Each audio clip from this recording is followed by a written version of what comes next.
Well, it's 12:01 and I think we will get started. It looks like we have a great group with us today. We have about almost 20 people in our queue ready to go. So without further ado, welcome everybody to Chicago Methodist Senior Services monthly webinar event. My name is Tricia Mullen and I work for Sassy Home Services, which is a home care program with Chicago Methodist Senior Services. And we're really excited here today to have Kelly Rice presenting with exploring and disrupting ageism with aging services and healthcare spaces. Before I turn the presentation over to Kelly, I would like to just go over a few housekeeping items. This event, just as a reminder, it is being recorded. There will be a follow-up email from Kelly and myself to outline for those that are getting CEUs for this event, next steps and how to obtain your CEU. I will also be adding some additional information about Chicago Methodist Senior Services as well, pertaining to future events. And also, just as a reminder, understanding that there are different ways to ask questions in webinars.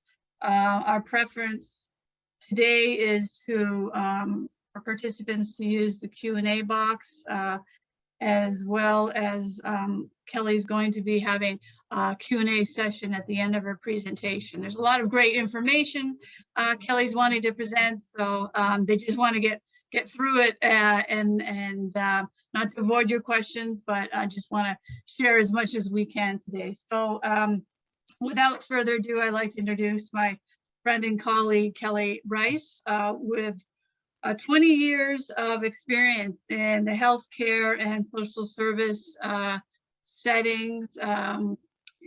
Kelly has been a wealth of information over the years that I've known Kelly, and just a real go-to consummate professional when it comes to all things when working with LGBT plus community. So without further ado, Kelly, take it away. Good afternoon, everybody. And Tricia, thank you for such a great welcome. I appreciate that. Really excited to come here today in Zoom to explore and talk about exploring and disrupting ageism.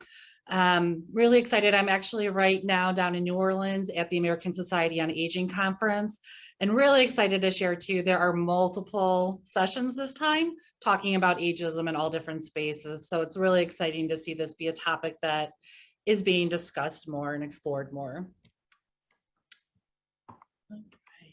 So for our agenda for the next hour is to explore a little bit about how ageism negatively impacts the health and wellness of older adults. We're also going to talk a little bit more specifically about the health disparities that are experienced by LGBT older adults, how that impacts health and wellness. And then really want to spend some good time talking about tools and methods that we all can use to really create age-positive environments for our patients and clients. So again, nice to meet you over Zoom. For those that don't know me, again, my name is Kelly Rice. I use they, them pronouns. And as Tricia shared, I have devoted most of my career focusing on LGBT health, aging services, and end-of-life care. Aging and end-of-life care is very important to me personally as well. I was one of the primary caregivers for my father, who was living with early onset dementia. And for those of you in the audience that do know me at all, you know my favorite activities are spending time with my nephew and nieces. They are the lights of my life. And then also knitting and a little bit of rugby and hockey in there as well. Again, as Tricia shared, with a little bit of housekeeping, we definitely want folks to engage, so definitely throw those questions in the Q&A box. We definitely encourage people to use the chat box as a way to communicate with each other as well throughout. I think that's the only unfortunate part of Zoom is we don't have that necessary ability to interact as much. Live transcription has been turned on as well, so if that's beneficial for you. And then there is, as Tricia shared, CEs available, and so we'll go through that at the end of the presentation. So to start out, let's kind of set the foundation of exactly what are we talking about when we're talking about ageism. So I put aging into just a Google search, and these are just some of the images that came up. So if we're looking at the right, you know, the greeting cards, I think that's probably the most clear example of ageism. If you go down birthday section of an aging or of a greeting card aisle, you know, she's terrified that someone's turning 40. If you're looking at the healthcare ads that are there, so we're talking about anti-aging cream for 30-year-olds, or join me in the battle against aging. So we're putting that conflict in there, that there needs to be a conflict when we age. And at the bottom, I'm sure everybody has seen all of the ads on TV or on magazines as well, where, you know, it's the person that's fallen that needs help. And I also have those hands in there in the middle. It amazes me when you put older adults or aging into a search on the internet. And if you just click on like the images tab, the number of wrinkled or spotted hands that are just like these frail arthritic hands, it amazes me. Want to show this brief video. This is Ashton Applewhite, who is amazing in doing work around ageism. And if you don't know Ashton Applewhite, I do really encourage you to look them up as well. One of the things I was absolutely astonished to stumble on very early on is called the U-curve of happiness, which shows that people are happiest at the beginnings and the ends of their lives. And I can't tell you how skeptical I was to start with. I thought, well, they must have cornered two 80-year-olds and given them a cookie and said, how are you doing? And this statistic is true across class, across race, across geography.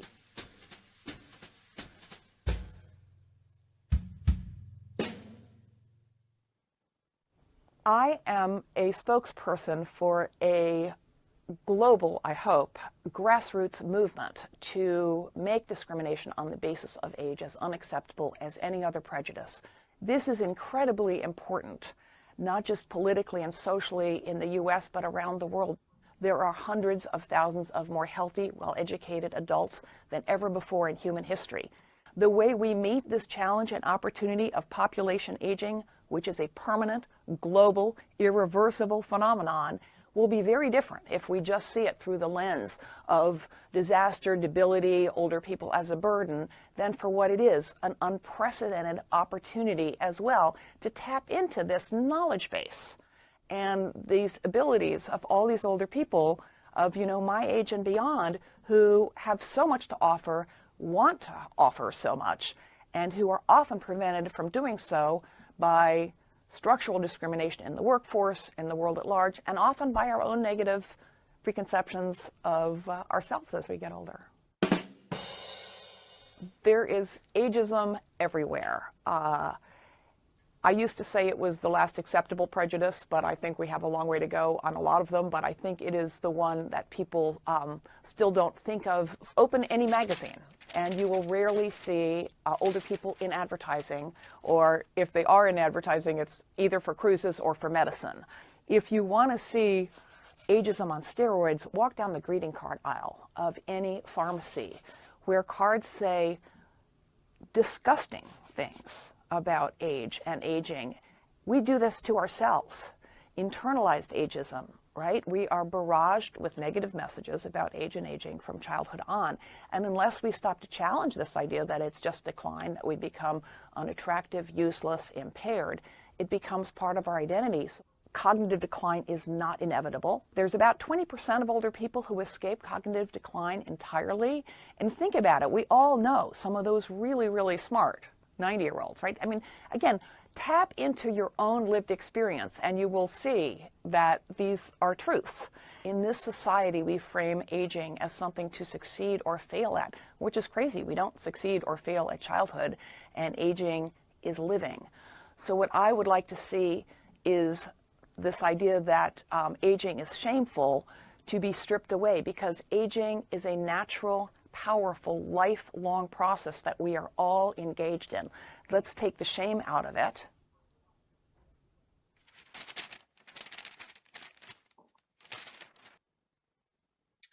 So the next few slides I am going to go through are from a study in University of Michigan. They did a national poll on healthy ageism or healthy aging, because what they were wanting to look at is everyday ageism and how that impacts health. So what you're seeing on the screen here are just 3 different areas where everyday ageism exists. So just want to run through those a little bit. So our exposure to ageist messages. So, we all hear, see, and read jokes about old age, about aging, about older people, hearing and seeing or reading things suggesting that older adults and aging are unattractive or undesirable. I'd like people to think back, when's the last time you can think about in a movie or a TV show where you saw a love scene that included older adults? Also, ageism in interpersonal interactions. So how does that play out in our daily lives? So it can be people assuming that older adults don't have anything important to share or anything valuable to contribute. It can be assuming that people need help with tasks on their own. So a lot of these kind of also overlap with ableism as well. So assuming that someone can't hear or that they need assistance with stairs or different activities. Also making assumptions that due to age, people have difficulties using cell phones or computers.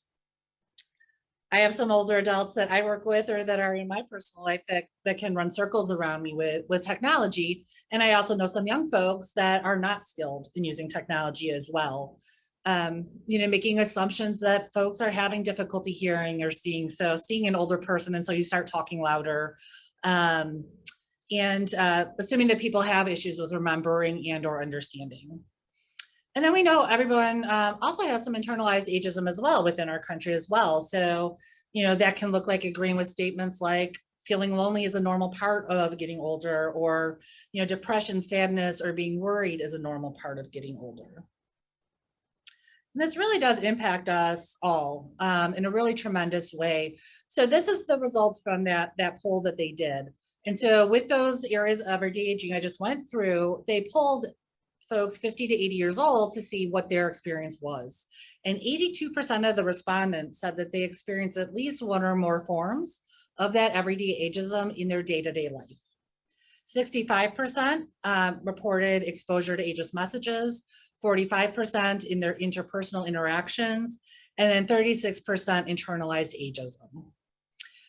What I think is even more significant is 40% of the people said that they reported often or sometimes experiencing at least 3 or more of those forms of everyday aging. And the individuals that were more likely to report experiencing 3 or more forms of that ageism were ages 65 to 80, female identified, income less than $60,000 a year, being retired, and living in a rural area. And ageism has a real impact on our health. So again, looking at those individuals that reported experiencing 3 or more forms of everyday ageism, they were less likely to rate that their physical health was excellent or very good, less likely to report mental health as excellent or very good. They were more likely to report having a chronic health condition. And I think of real concern, we're also much more likely to report symptoms of depression. So 49% compared to 22% of people that reported not experiencing that ageism. And ageism has a real financial cost for individuals as well as for us as a community as well. So this was a study where they looked at what is that financial implication of ageism. And what they found in looking at data from 2013 was that it cost about $63 billion in the United States. And that was due to outright age discrimination, negative age stereotypes, and then also negative self-perceptions of aging. But they went a step further to see how could ageism actually impact the health, which then causes the increase in cost. And what they found was that approximately 17.04 million cases of these 8 most expensive health conditions were caused by ageism. And cardiovascular disease had the highest excess cost related to ageism. And then if you look through, these are all very common conditions for adults 60 and over, mental disorders, chronic respiratory disease, musculoskeletal disorders, diabetes, injuries, non-communicable disease, and treatment of smoking. So we definitely have that huge impact on individual, but it's also just really important to remember how this affects us collectively as well. But also just wanted to share that it is not just all doom and gloom as well. There was some really positive things that were found in this poll as well, with 88% of people saying they feel more comfortable being themselves. 80% felt that they had a strong sense of purpose, which we know is really important. 67% reported feeling positive about aging, and 65% felt that their life was better than they thought it would be at their age. So 94% of older adults that responded agreed with at least one of those 4 items about positivity with aging, and 51% agreed with all 4 statements. So that part's really great. Want to transition a little bit to talk specifically about aging as a part of the LGBT community. One of the biggest pieces that I just want to share, especially as I believe most of the folks that are here today are working in healthcare or in social services, is how important visibility is. So we can't determine where there may be health disparities, where there may be care disparities in different populations if we don't know who we're serving. And so that has been a huge issue, especially within the LGBT community, because that's not often data that is collected. You know, many intake forms do not include sexual orientation. Many times when you are asked to supply your gender, it's on the binary male or female. Occasionally you might see other, which is hugely problematic in a whole nother way for another discussion. But we can't fix the disparities that are there if we don't know we're there. So that's just one little thing that I would just like to really impress upon folks, is to make sure that you are gathering that data. Also just want to preface everything with, it's really important that we are taking into account the intersections of someone's identity and our identities as well. So today we're focusing on age, we're focusing a little bit on sexual orientation and on gender identity, but those are just a few components of who we are. And we view ourselves, our interactions, how we feel about systems, through all of these lenses that you see on this wheel. And so just want to stress how important it is that we acknowledge all of the person that we're bringing, and then also acknowledge all the person that we are seeing. And as an example, I want everybody to meet Lois. So Lois is an 80-year-old African-American lesbian woman, and we're just going to walk through the timeline of what she's experienced throughout her life. So just about 2 decades before she was born, women received the right to vote through the 19th Amendment. During the 1940s, the Holocaust, there were about 10 to 15,000 LGBT individuals that were murdered in the death camps due to perceived or actual gender identity or sexual orientation. And Lois is born here in 1942. So this is the climate that she's experiencing as she's born and a youth. As Lois is growing up, the 1950s, McCarthy era, there really were no legal protections for housing, for employment. A lot of individuals lost their jobs because of perceived or actual, again, identities. There were tons of gay raids on the gay bars. During that time, folks' names would get published in the paper, and then that would have tons of implications for folks socially and economically. 1954 ended government-sanctioned school segregation. 1964, we had the Civil Rights Act. And in 1969, the Stonewall riots occurred. And while this wasn't the first uprising or protest for LGBT rights, this is the one kind of on a mainstream level that really kicked off the gay rights movement. So again, as Lois is aging, in 1973, she sees the American Psychological Association remove homosexuality as a disorder in their diagnostic manual. During the 1980s and 90s, she took care of family and friends that were impacted at the beginning and the height of the HIV epidemic. 1990s, she saw some really horrendous legislation that came through. So the Don't Ask, Don't Tell policy in the military, which basically excluded anyone from serving that was openly living as who they are. And we also had the Defense of Marriage Act as well. 2003, a little bit of a highlight. That was the last sodomy law in the United States was struck down. Again, another positive piece. In 2015, we had marriage equality affirmed by the Supreme Court. And then in 2020 and till today, we're all living this right now, the experience of living during a second pandemic of the coronavirus, and then also all of the social justice work and movements that are happening right now as well.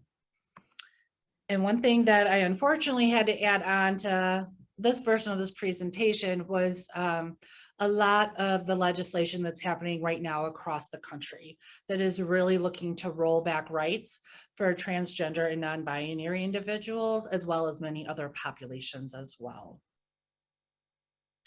So just want everybody to take a pause and just kind of think through that. These are things that for many people, most of it you may have just learned about in a history book in class, or it's seen as like this is in the past. But this is what Lois has experienced her whole life. A tremendous amount of social change, and most likely a lot of situations that she experienced facing harassment or discrimination because of that as well. And so it's just a reminder for us to think about, what are all those lived experiences that someone is bringing to the table? How does that impact how she views herself, her community? How does she view systems? Does she trust healthcare? Does she trust social services? So I think it's something for us to really think through. Also have another quick video, and I think one of our participants is actually featured here on the picture here, on aging in comparison. And so this short video just kind of shows the different trajectories for folks. And on one side, it is an individual that is lesbian, and then the other is a heterosexual woman, and just kind of how their life played out differently because of who they are. As the American public ages, so do lesbian, gay, bisexual, and transgender people. LGBT older adults face the same challenges as other older adults, including financial worries and health concerns. But LGBT older adults face additional challenges. Let's compare two women, Tina and Jackie, who were both born in 1947. In 1967 at college, Tina meets Frank, and Jackie meets Francis. On a date with Francis after work, Jackie is seen by a coworker who tells their boss. Jackie is legally fired and takes a lesser-paying job at a factory. In 1973, Tina marries Frank, but Jackie is unable to marry Francis. In the 80s, Tina and Frank have children, but Jackie and Francis are barred from adopting. After decades of hard work, in 2010, Frank and Francis retire. Tina takes Social Security spousal benefits. But because the federal government didn't recognize same-sex marriages then, Jackie is denied those benefits. In 2015, right before the freedom to marry becomes available nationwide, Frank and Francis die. Tina pays for her in-home care with her Social Security survivor benefits and funds from Frank's pension. Jackie is denied Social Security survivor benefits, and because she was not a legal spouse, is also denied Francis's pension. Their apartment was rented in Francis's name, and her state lacks non-discrimination protections in housing, so Jackie is evicted when she tries to change the lease into her name. Lacking an income and a place to live, Jackie moves into a nursing home and relies on Medicaid to pay for it. She fears discrimination if she shares stories about her past, so she doesn't talk about her life with Francis. Tina can afford in-home nursing care and has the support of her children. After a lifetime of discrimination, LGBT older adults face economic insecurity, poorer health, and reduced support networks. Find out more about the unique. Again, just kind of showing how kind of the discrimination and ability to access different programs and services over time really can have a compounding impact on somebody as they age. The one highlight that I would like to share that has recently changed is around Social Security and around survivor benefits. And the White House did just issue, probably about 2 months ago now, a release that moving forward, individuals that had the ability to marry before the Marriage Equality Act, they are now eligible for survivor benefits if they want to use the Social Security benefits of their partner.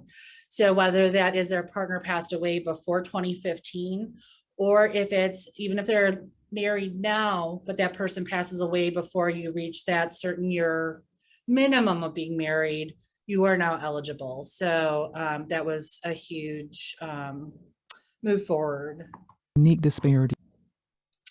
We also know, especially for older LGBT adults, and I think this is going to be happening more frequently as well, as we just have more individuals that have chosen or are, for whatever reason, childless as they age.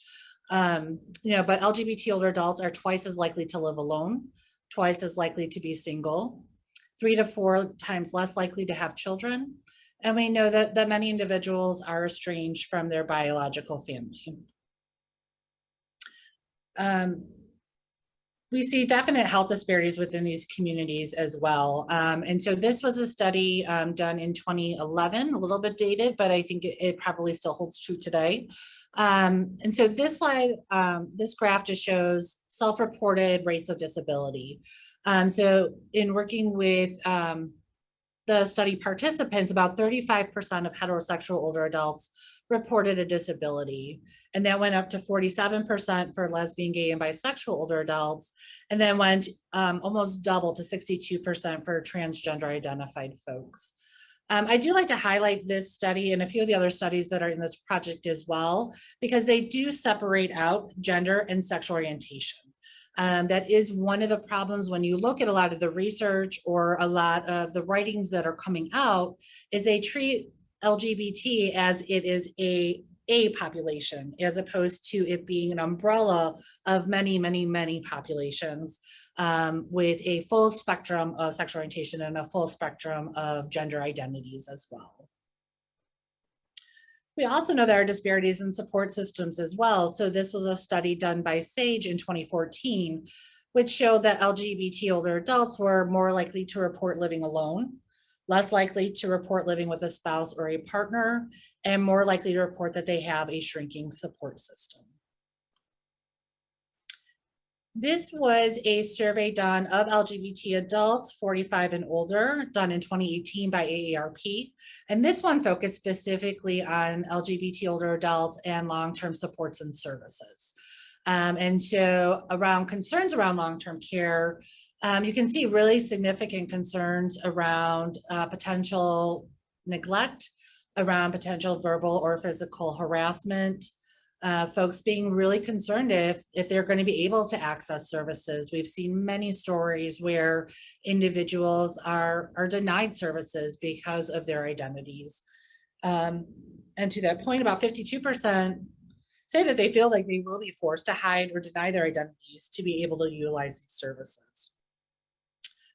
And LGBT adults are just really wanting those welcoming services as well. And so what they're sharing that they feel would make them feel welcome and that the services are designed for them is having providers that are trained in working with LGBT health and wellness and culture. 85% also reported wanting providers that also identify as a part of the community. Having advertising that shows that your services are LGBT friendly, and also having that just be a very prominent piece as well within facilities. So, looking at your lobbies, looking at your exam rooms or meeting rooms, looking at your brochures and your website, what images are included in there? Are there LGBT representation in your advertising, in your signage, in your artwork, are all really important things. And, existing within kind of our culture and just the discrimination, the harassment, other experiences folks have, it really does impact engagement in services. And so a lot of older LGBT adults report fear of discrimination or inferior care from healthcare providers. And it can be two sides for this population as well. So for LGBT service providers, are older adults a priority population? Many times these organizations are really much more so focused on youth. And then on the flip side, when we're talking about aging service providers, a real lack of readiness to provide competent services. There may not be outreach or services specific to the community, and may passively or actively provide unsafe spaces. So that's kind of where we're at and kind of what's happening. But what I would really love to spend the rest of our time on is talking about how do we move forward, and not how do we disrupt aging, how do we disrupt ageism? So this was a really interesting study that I saw that happened in 2019.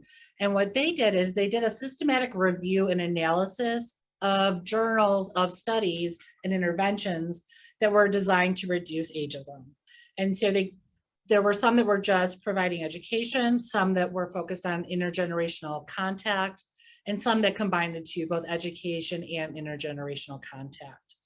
And across the board, they were able to really demonstrate through reviewing all of this work that ageism interventions really had a very positive effect on attitudes towards older people, knowledge about aging in older people, and comfort with older adults. And the model that they found that was the most effective was when there was that combination of both education as well as intergenerational contact. So I do want to talk through some recommendations for direct practice. I have some kind of more macro level things that we can do as organizations, and then some things we can do as individuals. The first is really to make sure that we're creating an affirming and welcoming space for all identities and ages, and would encourage people to get input from the communities that you serve. What would they like to see? What would affirm them in that space? Again, also increasing staff knowledge and skills. The more competent staff are, the better the services will be. Also think it's really important to utilize the forum's framework to guide our programs and services. So when we're working with older adults, focusing on what does matter to this individual, focusing on medication, mentation, mobility, all those really, really important things for anyone. And I'll leave this slide up for a moment in case you want to use click on the QR code as well. I think it's really important as well that we are providing those written summaries as much as possible. So whether it is going to see a medical provider and getting that visit summary, or meeting with a social worker and having, here's the care plan we worked out, here's what you're going to do, here's what I'm going to do, but having that for folks to reflect back on. The QR code will take you to the CDC Health Literacy for Older Adults checklist. This is a really great checklist that gets you to walk through to make sure that your documentation is accessible. The CDC and several of the different federal agencies have a lot of really great information about plain language and how to communicate, especially around health, because we know literacy is an issue, but we also know health literacy is a huge issue in our country as well. And when we're talking more on the individual, again, assessing for technology access and knowledge. We've all had to do this huge shift to virtual, but not everybody's able to make that shift. And so really finding out where that person is at before you move forward.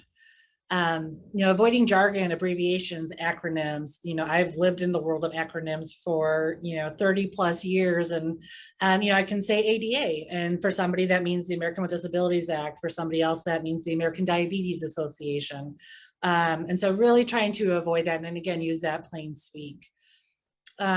Also, always making sure that you're reviewing information to confirm understanding. You may have thought that what you communicated was clear, but hearing back from that person to make sure. And also, avoiding elder speak.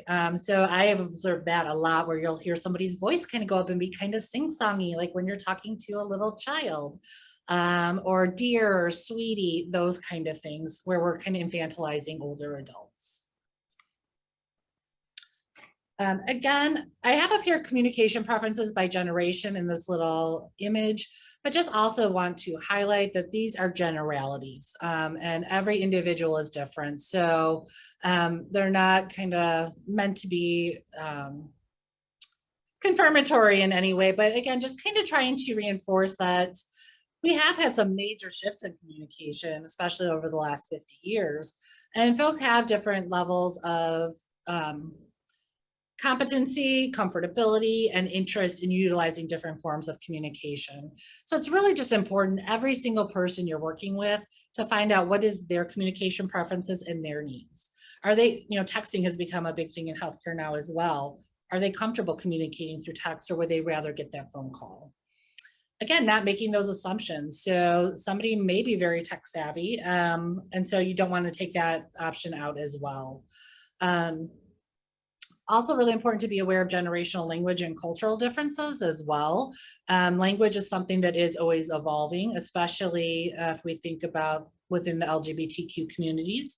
So the word queer is one that is, I think, very controversial, especially for older adults, especially for older gay men, experiencing that word in a very different way, in a very negative way, and where that can be very triggering for folks.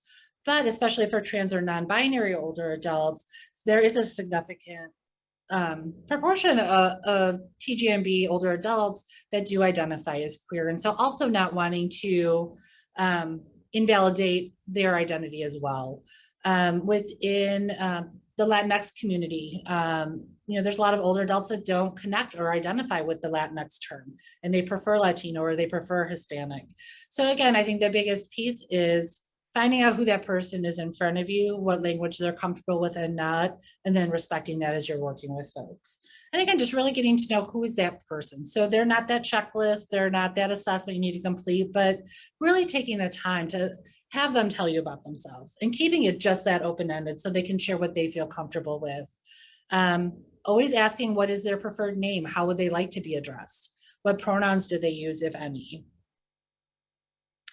This is a really great slide from Reframing Aging, which is another project that I would really encourage everybody to check out. They have a wealth of information and research. They also have a lot of toolkits for different types of work to be able to really look at how can we reframe aging so that we are really using a positive aging framework. So these are just some examples of language to try to avoid and then how we can shift that.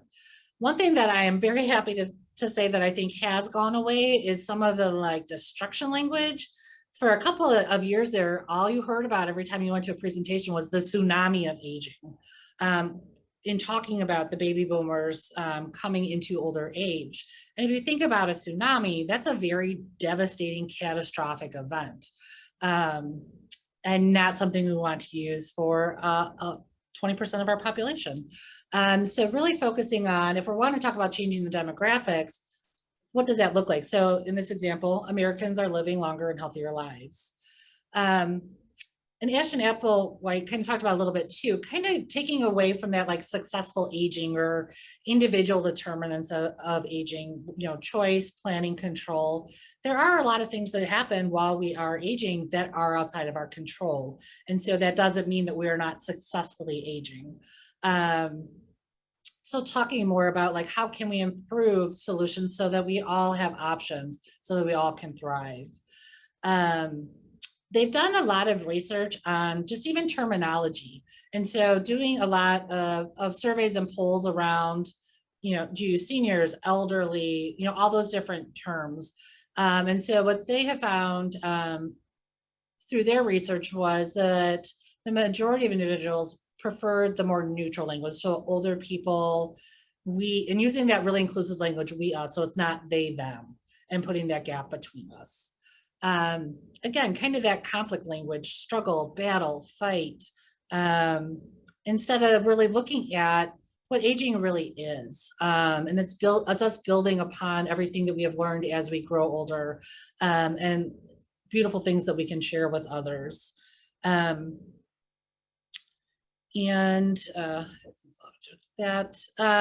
this was just kind of more check-in questions for you to think about, and we should hopefully have enough time, and I would love to hear from folks what their thoughts are as well. But really encourage people, whether you're 18 or whether you're 95, where have you witnessed, observed, or experienced ageism in your daily life?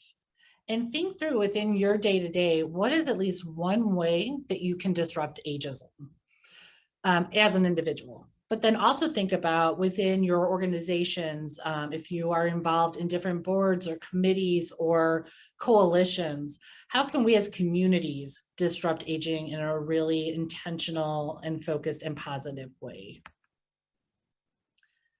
I also just want to highlight the real importance of caring and nurturing for ourselves. Being in healthcare in the last couple of years has been really, it's very stressful. And a lot of folks are experiencing a lot of burnout and just a lot of emotional distress, mental distress from the work and from everything that folks are experiencing. And so it's just really important that we always take the time to care and nurture for ourselves as well.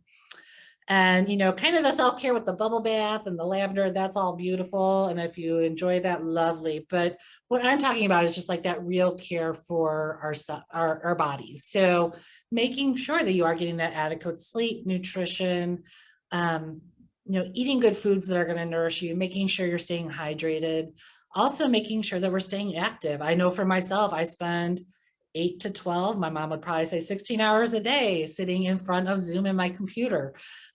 So making sure that we are being active, getting out to nature if that's something you enjoy, building out time for the reading the book, hobbies, friendships. You know, we all kind of push some of that stuff to the side, like I don't have time for these things, really not as important, but you can't do this work unless you're doing that as well. Encourage people to explore what do your boundaries look like so that you make sure that you're protecting yourself as well. And then also reaching out to others, whether that's individual or group counseling or peer groups, to have that support as well. I did include references for all of the information that was on the slides today. All of these organizations that are highlighted through these references are all doing really great work around ageism as well. So I would encourage you to use these as a jumping off point, but there is some amazing, amazing work out there online to explore.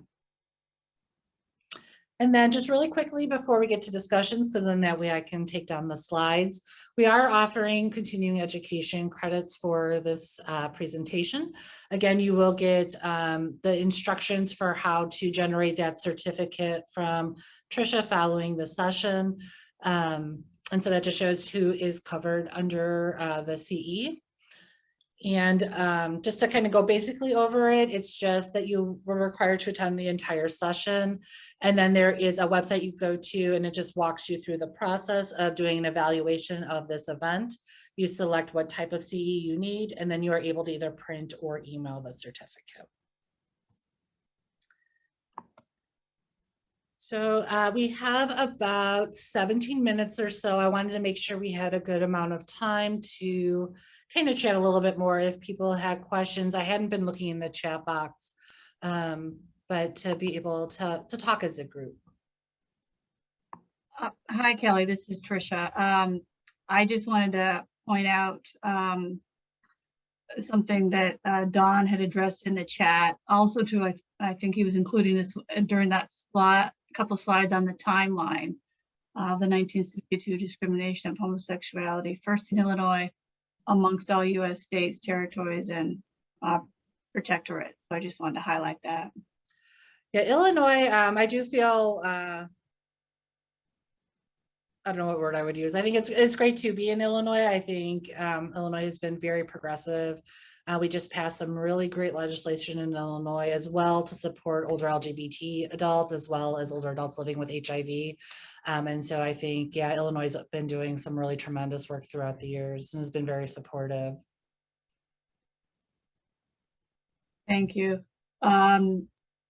Just a couple of thank yous to Kelly in the chat. Also, I wanted to also bring up something again that Don mentioned about the younger allies as well, and think of the aging experience that you want to grow old in. And it's interesting because I just wrote something down myself, Kelly, a comment about school, and that when I was recently went back to school about 5-6 years ago, and being an older student myself and experiencing some ageist situations, you know, but I think one thing that sort of struck me as 30 years out of being in a university setting, here there was such little interest in working with older adults. And to me, I just think there's so much more opportunity for us as professionals in the field to shift that narrative in schools. And why, you know, there was such a dichotomy between working with kids, working with family, and here I was, a lifelong gerontologist. Okay, don't forget, older adults are part of that family network, and you work with kids, you'll be working with older adults. So Yeah, one of the nurses I work with, I love, the story that she shared, and she was doing a presentation at a nursing class.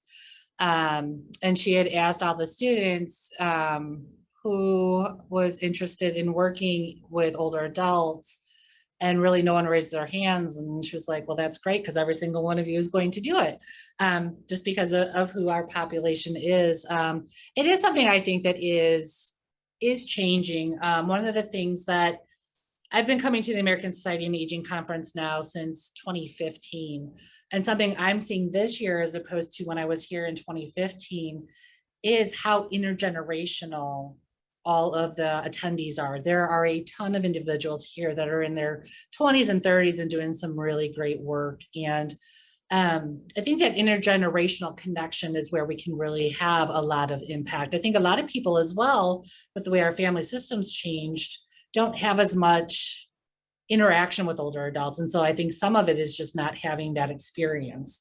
I was very lucky and I'm very grateful to have been raised very close to my extended family, including my grandparents. So I was around older adults every single day.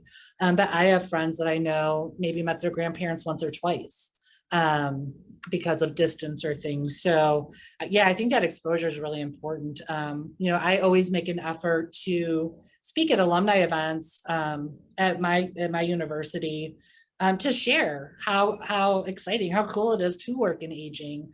Because it's always interesting. I have interns every year, and some of them, you can tell, didn't necessarily want to do aging and kind of got placed with us. And by the end of the year, they're huge champions, and I'm watching them go on to first jobs in the aging world. So I think that's something we can all do, as well as to mentor the newer folks that are coming in to show them how cool aging work is. agreed. Thank you. I don't think I see any other questions in the chat or Q&A unless I'm missing something. Well, one of the things I would love to do before we do leave, I know we don't have the ability to verbally interact with everyone, but would love to see if everybody could just kind of pop in the chat. What will be that one thing that you're going to do, let's say in the next month or so, to disrupt ageism? And would love to see if we can get some ideas generated here for everybody before we leave for today. Yeah, and I just truly want to thank folks for coming today. Like I said at the beginning, I'm just so excited to see there be more interest and there more discussion around ageism. That's something that's even been coming up in some of the conversations I've been having recently. A lot of organizations are working on DEI. That's become, the big buzzword right now. Everybody is adding in either DEI programs or directors and things. And one of the pieces that I would really encourage folks to, if you're at those tables, is to make sure that ageism is included in those discussions, to make sure that ableism is included in those discussions. Because rightly so, we focus a lot on racial equity, gender equity, but we want to make sure that we are being inclusive of older adults and those that are not able-bodied as well. All right. Oh yeah, go ahead. Oh no, sorry, I was going to say we have Maureen kind of talked about not using the term silver tsunami, which I think is great, and Stephanie focusing on finding solutions together, not as something the older adult has to face alone, planning to continue living positively and passionately, from Dawn. Tanya will have to truly think about the question, but again, that's a good thing, because if anything, let's walk away with this being a aha moment for us. And I thank you, Kelly, for just sharing the resources and providing us that opportunity to really step back and begin to think about ageism, how what we can do to shift the needle in our work, and also both professionally and personally. I think too often some of these talk about words and lingo that we throw around, and just when you put up the slide about defining ageism, what you use the term, but have you really sat down and thought about what's behind it and unpacking that term. And one of the slides that really struck me was just the connectedness of the cost to ageism. Mhm. And I think too often people forget that healthcare and the what leads up to somebody having a heart attack, what leads up to somebody having stressors, something. Yeah, I think especially right now in this environment, we had, with COVID, all the layoffs that happened and the downsizing that happened with a lot of these companies. And how is the experience different for somebody that may be 55, 60, 62 and somebody that's in their 20s? And, there's another place where ageism kind of comes in. And so now you have somebody that, because of either, implicit bias by hiring folks or just active outright discrimination of older adults, may not be able to get that next job, which then can impact housing, can impact all those social determinants of health, can impact their health. And so there is just that whole domino effect. And just in closing, Katie said, referring to older adults as cute. Yes. So with that, I would just open. Yeah, Katie, definitely. There's a lot of work being done around minority stress theory and older adults. So yeah, I could have done about, we could have done a whole day seminar on this really. But yeah, there is a lot of really great work on that and how that impacts. So definitely encourage folks to check that out as well. We'll have to add that to our webinar series. Mhm. And then Kat, ensuring that our programming is guided by the older adults we aim to serve. Great point. Again, that, ask, not just doing and thinking or assuming this, but let's start with the person that's maybe the recipient of our service or the one that the person or the population that we're working on behalf of, Well, it's 12:53. If there's no other further questions or comments, I don't necessarily think I see anybody chatting. Although I'm cute, please don't objectify me. Yes. Thank you, Dawn. Thank you, Dawn. Yes, thank you, everyone. I thank you for taking the time out of your day to come and spend an hour with us. I really, really value that and hope you have a few little nuggets to take with you moving forward. And keep an eye out in your email inbox. We'll be sending you a follow-up email. So again, thank you, Kelly. And thank you all for joining us today and enjoy the rest of your Tuesday. Thank you. Take care. Bye-bye.